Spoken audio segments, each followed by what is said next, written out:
Oke, di awal katanya Habermas, ayo dilihat dulu tipe hubungan.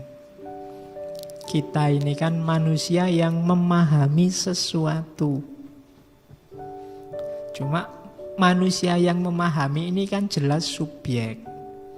Tapi relasinya tidak selalu subjek ketemu objek. Kadang-kadang subjek ketemu objek, tapi kadang subjek ketemu subjek yang lain, kadang subjek ketemu dirinya sendiri.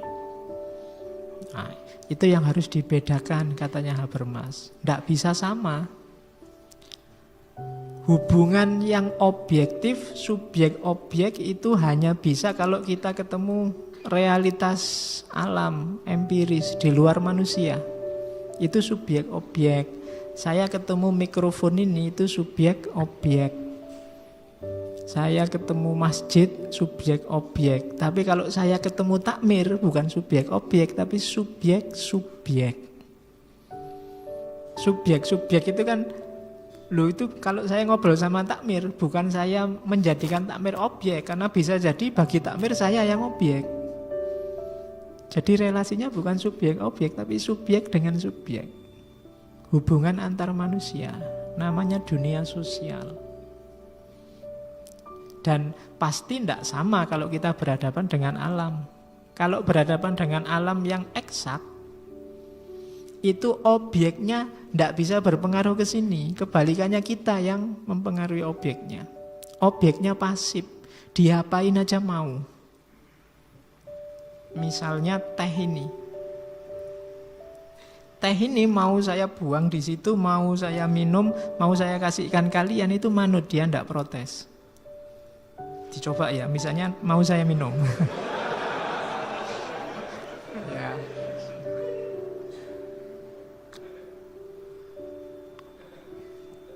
Dia manut aja, tidak komplain. Tidak memberontak, juga tidak mengkritik. Dia juga tidak minta-minta diminum, ya manut aja, diminum nggak diminum ya monggo. Dia nggak teriak-teriak, sudah mau dingin mbok nang diminum, ndak. Dia diem aja, kayak kalian kopimu itu kan juga begitu. Dia pasif. Tapi kalau sama takmir tidak bisa begitu. Takmir dia subjek juga. Jadi bisa bereaksi, bisa mendahului aksi. Macam-macam responnya, tidak kayak ini tadi. Misalnya saya bilang, mbok saya juga dikasih kopi, ndak ala pak biasanya teh. Bisa begitu. Tapi kalau benda, dia ndak bisa. Tak suruh kayak mesin kopi itu disuruh bikin kopi, ya bikin aja. Tengah malam jam 3 mesin penggiling kopi dibikin jadi kopi. Tapi kalau kamu tak suruh buat kopi jam 3, mungkin ya misuh-misuh.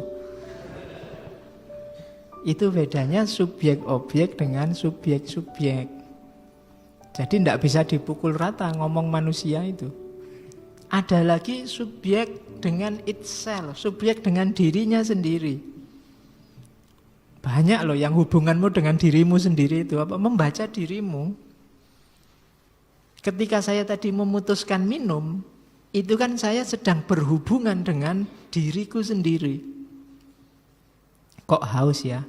Enaknya minum aja po. Oh itu kan dengan diriku sendiri. Atau nanti ajalah sekalian. Atau itu kan hubungan dengan diriku sendiri. Jadi subjek dengan itself. Subjek dengan dirinya sendiri. Rumusnya juga beda. Dengan subjek-subjek tadi. Karena subjek berhadapan dengan di luar diriku tapi manusia. Kalau subjek dengan itself, dengan manusia juga tapi yang ini yang di dalam diriku. Hasrat, keinginan, cinta, cita-cita, kebencian, memaafkan, itu kan ada di dalam semua. Urusan subjek dengan dirinya sendiri. Beda tadi yang kedua, orang lain. Oh itu rumus memahaminya harus beda, katanya Habermas. Jadi jangan dipukul rata. Manusia modern ada loh yang bagian bagusnya. Misalnya subjek-objeknya luar biasa. Buktinya apa? Sains berkembang pesat. Temuan-temuan baru luar biasa dari orang modern. Kalau tidak ada modernitas, mungkin tidak ada mikrofon kayak gini, tidak ada laptop, tidak ada kacamata, tidak ada motor. Tapi karena kemampuan mengelola alam dengan relasi subjek-objek, manusia bisa menguasai alam. Kemudian melahirkan banyak temuan. Beda dengan hubungan antar manusia. Beda lagi dengan hubungan manusia dengan dirinya sendiri. Nah, 3 kategori ini nanti ada Habermas nulis satu buku khusus judulnya Knowledge and Human Interest. Ilmu, pengetahuan, dan kepentingan manusia. Nah, ada 3 wilayah tadi. Kalau kita belajar 3 dunia tadi, dunia subjek-objek, dunia objektif, atau dunia subjek dengan itself, dunia subjektif, atau dunia subjek dengan subjek yang lain, namanya dunia intersubjektif, akan melahirkan ilmu tersendiri, dan kalau kita belajar pasti ada kepentingannya. Baik itu kepentingan yang sifatnya positif atau negatif, tapi karakter pastinya itu katanya Habermas ada di 3 itu. Yang pertama, dunia yang objektif, ilmunya, realitasnya disebut realitas empiris analistis. Empiris itu sesuatu yang sifatnya bisa diakses panca indera. Analistis itu ya pakai akal. Jadi dunia yang bisa diakses oleh akal dan panca indera, dunia objektif namanya. Ilmunya ya ilmu kealaman. Kalau anak sekolah di Indonesia ilmu IPA. Ilmu pengetahuan alam, nature wisdom self.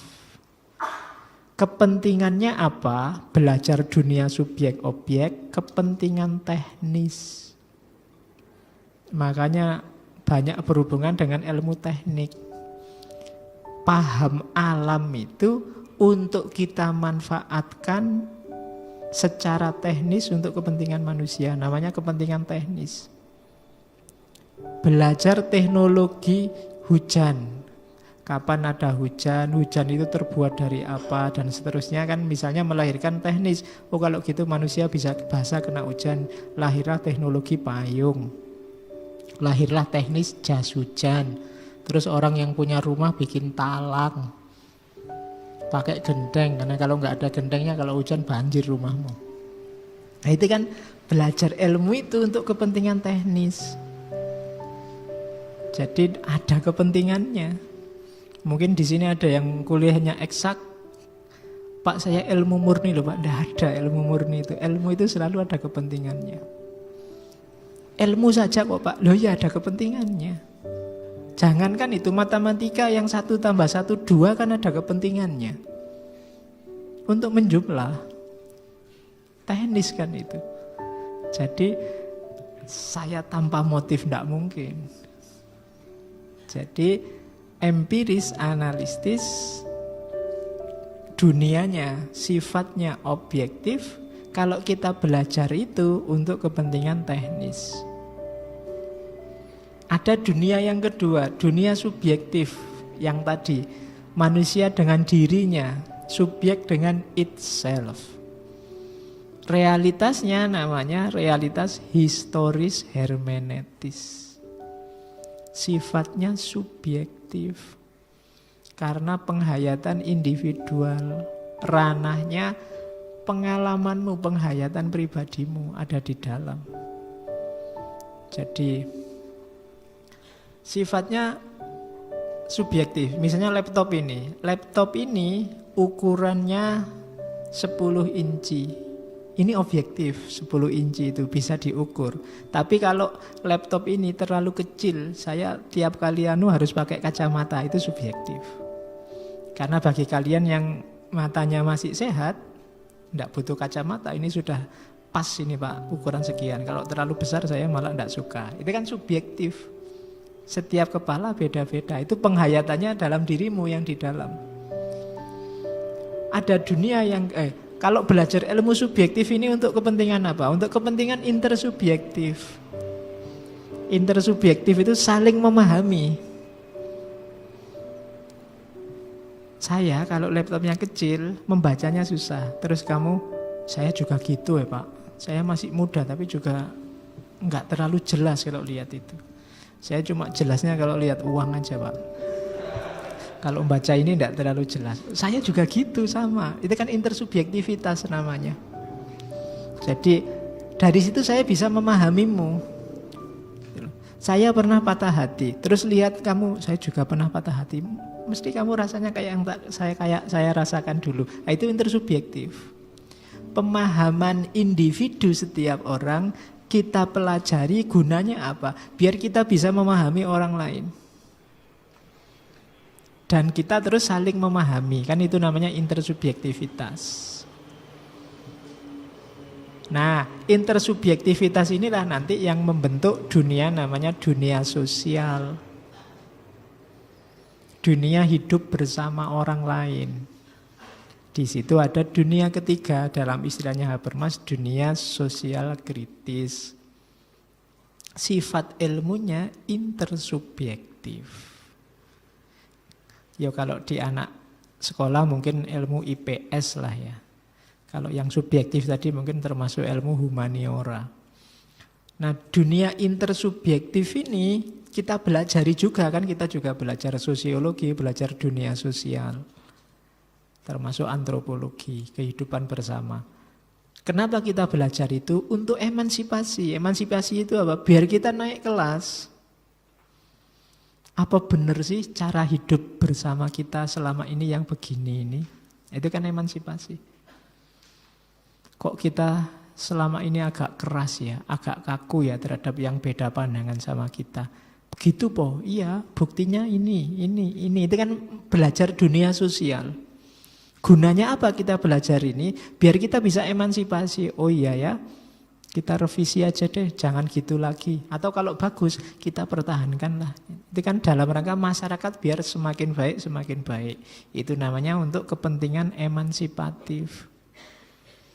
Jadi setiap ilmu ada kepentingannya. Belajar apapun ada kepentingannya. Tidak ada yang bersih dari kepentingan. Baik itu ilmu objektif, ilmu subjektif, maupun ilmu intersubjektif. Kalau yang subjektif, jenis kepentingannya namanya teknis. Kalau yang subjektif, kepentingannya intersubjektif untuk saling memahami. Kalau yang intersubjektifnya, kalau sudah saling memahami, kan kita hidup bersama. Terus kita pelajari dalam ilmu namanya ilmu sosial. Tujuannya apa? Biar kita bisa semakin baik dalam hidup bersama. Namanya emansipatif.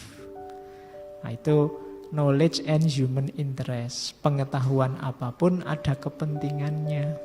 Ilmu apapun ada kepentingannya. Jadi 3 klaster ilmu dari Habermas. Oke, sekarang kita mulai masuk ke teori kritisnya sebelum masuk ke komunikasi. Jadi yang pertama, Habermas mengkritik cara berpikir modern yang kita sebut rasional. Rasional itu bagus. Cuma orang modern rasionya jenis rasio instrumental. Rasio instrumental itu, rasio itu hanya alat untuk mencapai tujuan.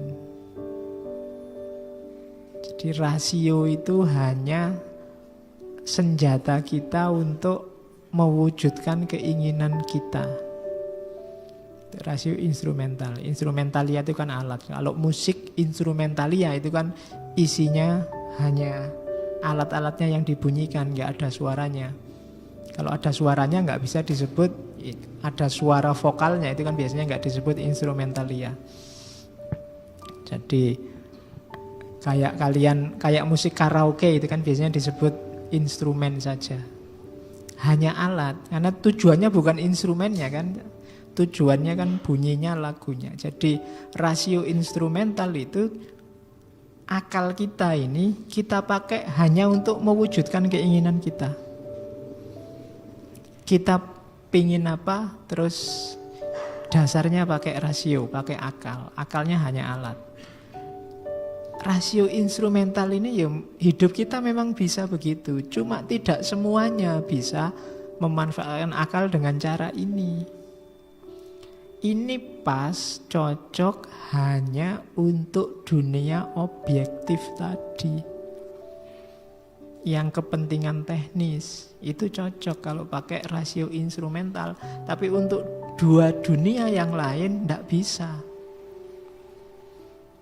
Untuk dunia manusia yang subjektif, yang intersubjektif tidak bisa pakai rasio instrumental. Kalau dipaksa pakai rasio instrumental, yang terjadi reifikasi. Reifikasi itu pembendaan. Apa-apa terus diposisikan kayak benda. Sejarah dianggap kayak benda, sifatnya matematis. Nanti budaya dianggap kayak benda, sifatnya matematis. Hubungan sosial dianggap kayak benda, sifatnya pasti. Tidak bisa. Jadi tidak bisa begitu katanya Habermas. Rasio instrumental tidak bisa dipakai untuk semuanya. Orang modern memakai rasio instrumental untuk semuanya.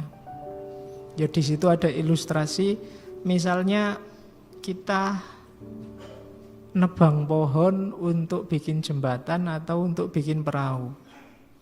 Tujuan kita kan pengen nyebrang.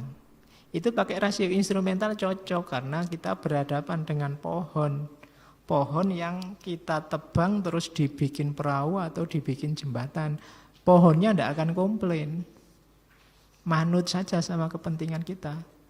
Ya kalau pohonnya bisa komplain kan nanti jadi film kartun.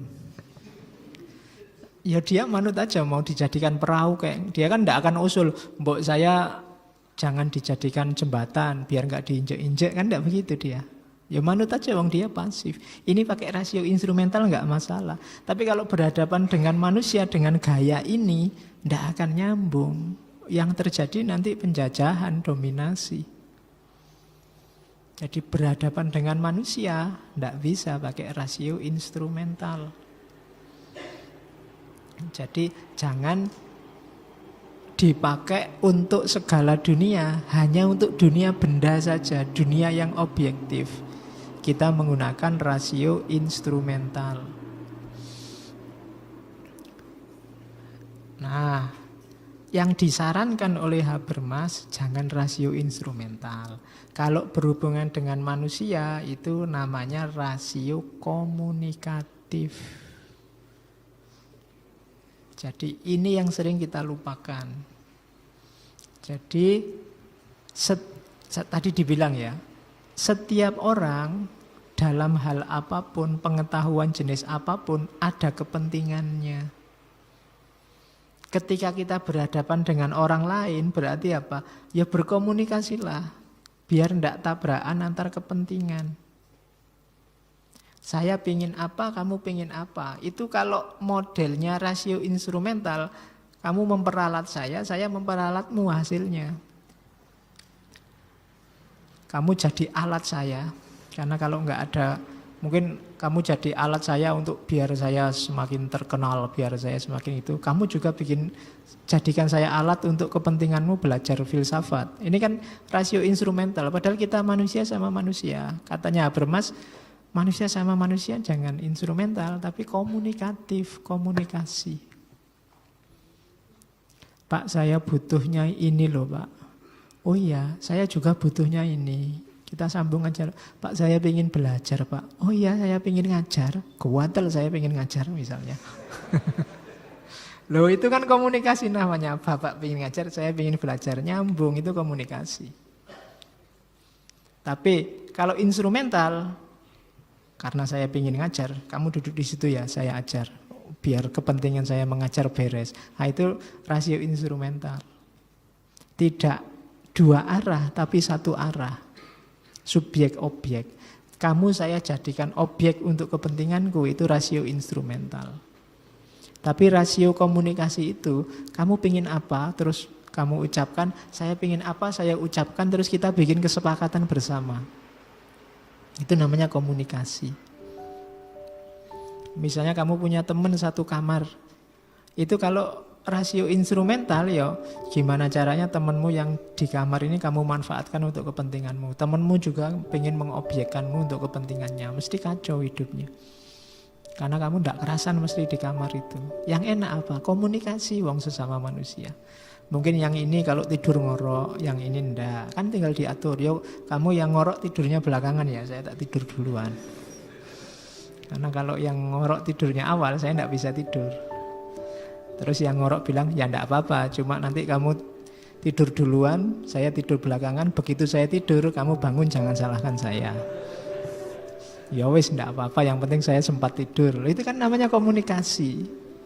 Sudah disepakati sebelumnya. Ketika dosen masuk kelas pertemuan pertama, terus dia bilang, kuliahnya gini ya,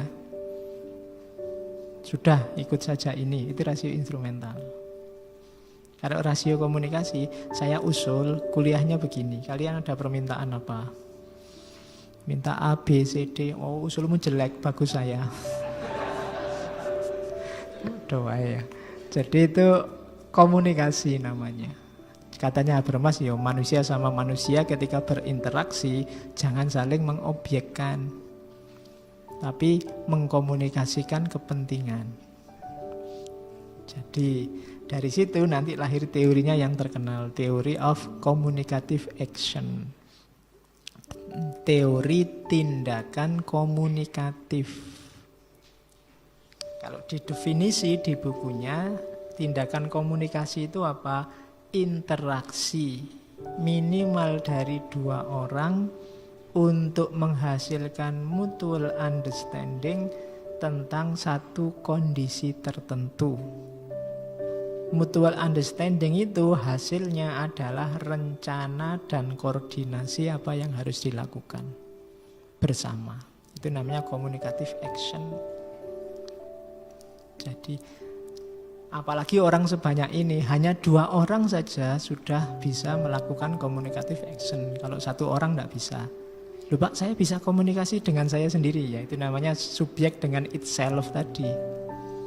Dengan dirinya sendiri, bukan sama yang lain. Communicative action itu minimal 2 orang. Loh kan saya bisa pura-pura kayak orang lain Pak, ngobrol sendiri ya. Kalau ketahuan orang kamu dianggap stres. Nggak, jadi ngomong sama dirinya sendiri juga itself. Dengan dunia subjektif. Ini dunia komunikatif yang melibatkan orang lain. Kenapa ini dilakukan? Untuk mutual understanding, saling memahami tentang sesuatu yang berhubungan untuk hidup bersama. Apa yang harus dilakukan, apa yang jangan dilakukan saat kita bareng-bareng. Nah, itu tindakan komunikatif. Ini kritik awalnya pada paradigma kerja yang dicanangkan oleh kelompok Marxis klasik. Jadi modenya Marxis klasik itu kan mode saling menaklukkan. Setelah kapitalisme hancur nanti muncul diktator proletariat, setelah itu masyarakat tambah kelas yang dikoordinasikan oleh pengelolanya dan seterusnya. Ini kan sama, saling balas membalas. Katanya Habermas tidak akan selesai kalau model begitu. Jadi modelnya harus tidak revolusioner, tidak saling menjatuhkan, tapi saling komunikasi. Tidak lagi paradigma kerja lagi, tapi komunikasi. Wong ini hidup bersama kok. Kalau setelah komunikasi bersama diputuskan kerja, ayo kerja, enggak apa-apa. Jadi ini urusan manusia sama manusia, subjek-subjek, bukan subjek sama objek. Hari ini kita sering berpikir subjek-objek, termasuk kepada orang lain. Orang lain selalu jadi objek kita, untuk kepentingan kita, untuk kepuasan kita. Itu yang jadi titik kunci kenapa dunia sosial itu jadi menyebalkan. Karena relasinya selalu relasi mengobjekkan. Nanti ini kan termasuk teorinya Sartre yang terkenal itu, sehingga muncul orang lain itu jadi neraka bagiku. Gara-gara ada orang lain aku tidak bisa ngapa-ngapain sekarang. Mau ke sini pakai celana pendek, ndak bisa. Mau ke sini sambil ngerokok-ngerokok, ndak boleh. Mau itu gara-gara ada orang lain. Coba kamu sendirian, nggak pakai baju pun nggak masalah. Maka itu orang lain adalah neraka. Itu kan Sartre. Biar tidak kejadian begitu, kalau dia Habermas, ya kembangkan paradigma komunikasi. Wong kita ini manusia sama manusia. Komunikasi inilah yang dilupakan oleh teori kritis generasi awal. Ya boleh kita tidak setuju sama modern, tapi orang modern yang kita kritik itu juga manusia. Yang hidup bareng-bareng kita. Maka kalau tidak hati-hati nanti kita kritik, kita tawarkan sistem, akhirnya gantian sistem kita yang menghegemoni. Mereka nanti tidak setuju lagi, ganti sistem, gonta-ganti terus. Maka katanya Habermas, jangan begitu. Ini manusia sama manusia, ayo rundingan bersama, ayo komunikasi. Nah, kalau di Habermas, komunikasi itu bagian dari tindakan manusia. Itu kan yang nomor 4 itu loh, ada tindakan komunikasi melibatkan 2 orang atau lebih. Tindakan itu ada berapa jenis? Kalau di Habermas ada 4. Ada tindakan teleologis, ada tindakan normatif, ada tindakan dramaturgik, ada tindakan komunikatif. Tindakan teleologis itu kita melakukan sesuatu untuk tujuan tertentu. Misalnya, tindakan teleologis itu karena haus, maka saya minum. Nah, ini tindakan teleologis.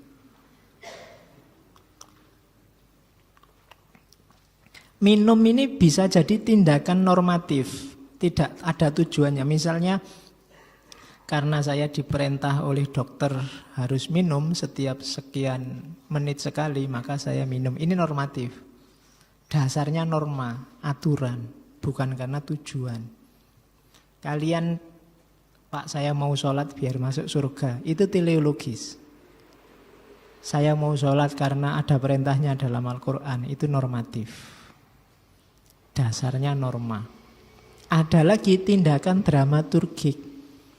Tindakan dramaturgik itu tindakan hanya untuk pencitraan. Tidak penting tujuannya, tidak penting normanya apa. Saya ingin sholat, Pak, biar kelihatan kayak Islam beneran. Itu dramaturgik. Jadi ke kampus bawa buku banyak. Kok bawa buku banyak? Biar kayak mahasiswa lah, Pak, sekali-sekali. Nah, itu dramaturgik. Tapi kalau kamu ke kampus kok bawa buku banyak? Ya, Pak, untuk dibaca-baca di kelas. Teleologis, ada tujuannya. Kok bawa buku banyak? Diperintah dosennya ini, Pak. Nah, itu normatif. Nah, kalau komunikatif itu tadi hasil interaksi antara 2 orang. Jadi kok bawa buku banyak? Itu kemarin kita sepakati di kelas, Pak. Setiap mahasiswa suruh bawa 1 buku, jadi banyak buku ketika sesi jalan. Itu komunikatif. Jadi tindakan itu jenisnya 4. Teleologis, normatif, dramaturgik, komunikatif. Kenapa kok ikut ngaji filsafat? Ya nyari-nyari pengetahuan lah, Pak, lumayan nambah wawasan. Teleologis. Kalau normatif itu ya sudah tradisinya begitu sih, Pak. Selama ini saya ikut, jadi kalau enggak ikut enggak enak. Itu normatif. Ya, jadi ada dorongan aturan, baik mungkin termasuk aturan dari dirimu sendiri membiasakan diri. Dia jadi normatif. Kadang-kadang juga dramaturgik. Yo, biar kelihatan keren lah, Pak, sekali-sekali ikut ngaji. Ngajinya filsafat lagi, biar itu dramaturgik, hanya pencitraan. Kayak kalian kalau pulang kampung itu loh, kalau pas di kampus, kalau pas di Jogja gini kan kamu sholatnya sak-sak, kadang cuma pakai celana, pakai kaos, santai aja. Waktunya juga mepet-mepet akhir gitu. Tapi begitu di rumah kan nggak berani, ada bapak, ada ibu, terus akhirnya kamu ke masjid lah, bawa sajadah lah, datang paling awal lah. Biar bapakmu seneng, wah anakku soleh sekali dari Jogja. Itu dramaturgik. Aslinya enggak begitu. Cuma ingin dicitrakan begitu. Itu dramaturgik. Ya kayak kalian yang pingin dianggap maco, terus bikin tato, terus beli jaket yang robek-robek, biar dianggap maco. Padahal wajahnya culun. Nah, itu tindakan dramaturgik namanya. Hanya ingin dicitrakan begitu. Ingin dicitrakan anak gaul, kemana-mana ngomongnya pakai lu, gue, gitu. Ben koyo gaul. Nah, jadi tindakan hanya ingin dicitrakan. Kayak HP-mu padahal itu cuma HP lama yang murah, terus kamu kasih casing iPhone terbaru misalnya. Itu kan dramaturgik. Pengen dicitrakan bahwa HP-mu mahal padahal enggak. Nah itu cirinya. Nah Habermas ini maunya ya kalau antar manusia itu ya tindakannya harusnya komunikatif. Kalau teleologis, normatif, dramaturgik biasanya di situ ada bias objektivasi. Tapi ya dalam hal tertentu bisa. Teleologis berhubungan subjek-objek bisa. Normatif hubungan subjek itself bisa. Dramaturgik juga subjek itself. Tapi begitu menyangkut manusia yang lain, harusnya tindakan yang dipilih komunikatif. Karena kalau tidak begitu yang terjadi hegemoni, pemaksaan. Nah, itu yang diwanti-wanti oleh Habermas. Terus, dan komunikasi itu saya sisipkan sedikit teori rasionalitas, rasionalisasi. Jangan khawatir. Loh Pak, kalau hanya kesepakatan nanti bisa-bisa tidak rasional, tidak. Dalam kehidupan bersama, komunikasi juga termasuk jenis rasionalitas. Jenis tindakan rasional. Masuk akal. Kenapa? Ya karena memang karakternya manusia itu begitu. Harus ada komunikasi karena manusia beda-beda. Rasionalitas itu apa sih? Rasionalitas itu perhitungan yang masuk akal untuk mencapai sasaran. Jadi kalkulasi rasional untuk tujuan tertentu berdasarkan pilihan-pilihan yang masuk akal dan dengan menggunakan sarana yang efisien. Ini kan definisi rasionalitasnya orang modern. Rasionalitas mungkin nama lain dari masuk akal, kemasuk akalan. Nah, banyak kalau ini teorinya sebenarnya yang punya awalnya Weber. Rasionalitas itu misalnya pembedaan antara sains dan teknologi, antara hukum dan moral. Ini kan rasional, orang harus jelas bedanya. Oh ini ranah hukum, oh ini ranah teknologi, oh ini ranah moral, ini ranah seni. Nah, orang yang bisa membedakan kayak gini kan rasional namanya, masuk akal. Oh ini masjid, itu lapangan. Itu kan pembedaan ini loh namanya termasuk jenis rasionalisasi. Makanya ada yang debat tentang sekularisme, sekularisasi itu. Sekularisasi itu banyak didefinisikan sebagai nama lain dari rasionalisasi. Apa rasionalisasi itu? Ya kemasuk akalan. Hidup yang semakin masuk akal, semakin masuk akal. Tidak lagi bergantung pada mitos-mitos. Jawaban-jawaban sementara yang tidak rasional. Ketika filsafat lahir, ada geser dari mitos ke logos, itu yang terjadi kan rasionalisasi. Semula jawaban-jawabannya serba mitos. Mitos itu sesuatu yang dipercaya tanpa diperiksa kemasuk akalannya. Nah, sekarang ganti dirasionalkan. Jenisnya antara lain tindakan komunikatif tadi. Cirinya yang kedua ya selain pembedaan misalnya disenchantment of word. Ketidaksakralan dunia. Biasanya orang yang masih sangat mensakralkan itu tidak berani macam-macam. Kalau dunia disakralkan, berarti kamu tidak berani mengeksplorasi dunia macam-macam. Untuk bisa kita rasional, untuk bisa kita maju, kita harus menguasai dunia. Untuk bisa menguasai dunia, ya dunia tidak lagi dianggap sakral. Kita eksplorasi, kita kaji sedalam-dalamnya, kita kuasai. Wong kita khalifahnya. Khalifah itu kan harus ngerti. Khalifah kan pemimpinnya harus ngerti apa yang dipimpin. Maka harus punya ilmunya. Kalau disakralkan, terlalu disakralkan misalnya bentuknya sampai vulgar. Kayak zaman dulu ada yang sampai menyembah pohon, menyembah laut. Itu karena tidak paham tentang ilmu pohon, ilmu laut, terus dianggap sakral. Nah, cirinya modern, rasional biasanya disenchantment. Sakralnya disingkirkan. Ayo dipahami sedalam-dalamnya. Kalkulasinya masuk akal kok itu. Alam semesta ini. Nah, itu namanya disenchantment of nature. Itu termasuk ciri rasionalisasi juga. Membuat rasional itu berarti menyingkirkan aspek sakralnya. Digali secara rasional. Terus ada rasionalitas instrumental, rasionalitas strategis. Instrumental tadi sudah dijelaskan. Subjek objek, kalau strategis itu rasionalitas untuk mencapai tujuan. Jadi rasionalitas strategis itu kemasuk akalan, fokusnya pada tujuannya.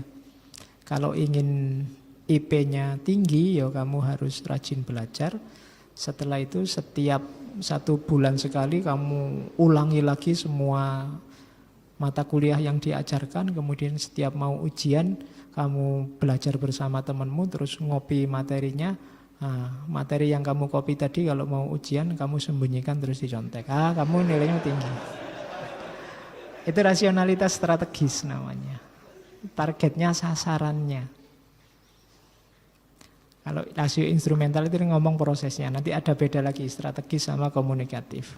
Kemudian termasuk rasionalisasi juga aspek birokrasi. Tata masyarakat, tata negara. Birokrasi itu sifatnya biasanya hierarki pengelolaan. Kemudian profesionalitas pengelolaan. Kemudian profesionalitas pengelolaan sama kualitas orang yang mengelola. Fokusnya kan itu. Birokrasi itu. Meskipun sekarang kan kalau saya ngomong birokrasi, konotasinya kan urusan ruwet, lama, jelimet, itu kan terus jadi birokrasi. Tapi sebenarnya proses di antara proses rasionalisasi itu ya birokrasi. Kalau sebelumnya kan apa-apa di zaman monarki, segala keputusan di tangan raja, semuanya manut raja. Sistemnya juga tidak tegas. Kalau di birokrasi ya yang main aturan, pejabatnya hanya pelaksana, dasarnya profesionalitas. Itu jenis rasionalisasi. Jadi kalau kita ngomong rasional atau tidak rasional, antara lain itu. Termasuk komunikasi. Komunikasi berarti juga jenis rasionalitas. Kenapa dia rasional? Karena kita sedang ngomong dunianya manusia, yang masing-masing punya kepentingan. Kalau tidak didasarkan komunikasi, yang terjadi saling menundukkan. Bisa mayoritas menang-menangan atau yang minoritas usil. Maka ada komunikasi. Jadi komunikasi itu bagian dari tindakan manusia dan jenis rasionalitas. Terus